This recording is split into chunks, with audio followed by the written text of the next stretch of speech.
अस्सलाम वालेकुम देश टीवी के नाजरीन, उम्मीद करती हूँ आप खैरियत से होंगे। जैसा कि आप सब जानते हैं कि गुज़श्ता दिनों एक मारूफ अदाकारा आयशा खान की डेथ हो जाती है।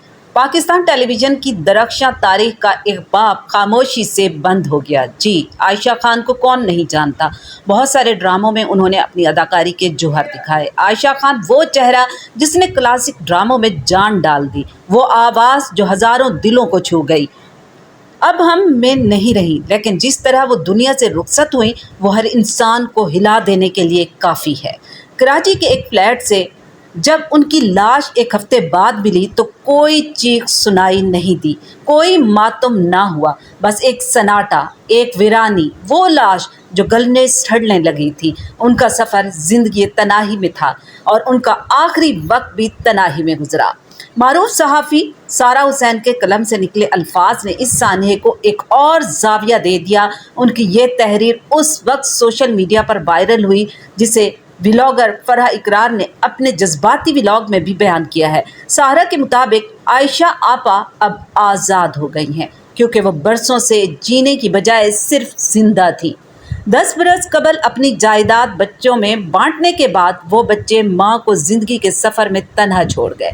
एक बेटा कराची के पोश इलाके में रहता है और दूसरा इस्लामाबाद में और बेटी लंदन में, लेकिन माँ के दरवाजे पर कोई ना आया।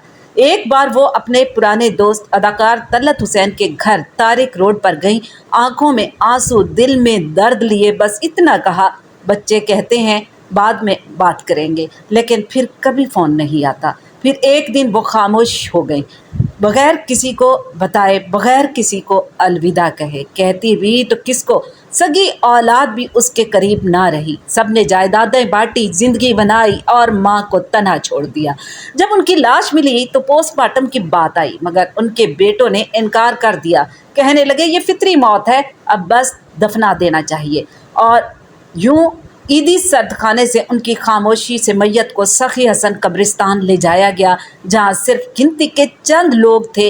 ना कोई हजूम, ना कोई नगमा, ना कोई पुराना साथी। मशहूर ब्लॉगर के मुताबिक आयशा खान की कब्र उनके वालिद के पहलू में बनी, लेकिन उस दिन शोबिज़ की कोई बड़ी शख्सियत वहां ना पहुंच सकी, क्योंकि किसी को इत्तला ही ना दी गई। ये वही आयशा खान थी जिन्होंने कभी हर पर्दे पर रोशनी बिखेर दी थी, लेकिन उनका आखिरी वक्त अंधेरों में गुजरा। मायूसी, टूटे हुए पाँव और एक वीरान फ्लैट। उनकी मौत ने फनकारों, मदाहों और आम लोगों को चौंका दिया। सवालात उठे, क्या ये सिर्फ एक मौत थी या एक ऐसी कहानी का इख्तिताम जिसे कभी संजीदगी से सुना ही नहीं गया।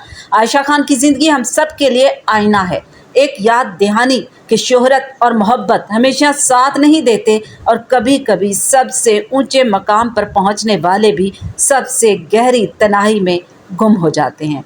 अलविदा आयशा खान। ये रोशनी बुझ गई, लेकिन उसका दर्द हमेशा जलता रहेगा। ये पैगाम है उन लोगों के लिए जो सारी ज़िंदगी अपने बच्चों के लिए कमाते हैं, अपने बच्चों को वेल सेटल करने में लगे रहते हैं, लेकिन आखिर में उनके वही बच्चे उनको तन्हा छोड़ देते हैं। आयशा खान भी तन्हा ज़िंदगी जीती रहीं और आखिरी अयाम में बच्चे एक ही शहर में रहने होने के बावजूद भी उससे ना ही मिलने जाते थे, अपनी ज़िंदगियों में गुम हो गए और उससे बात तक नहीं करते थे। आयशा आपा सबको गमज़दा और अफसुर्दा करके इस जहान फ़ानी से कूच कर चुकी हैं।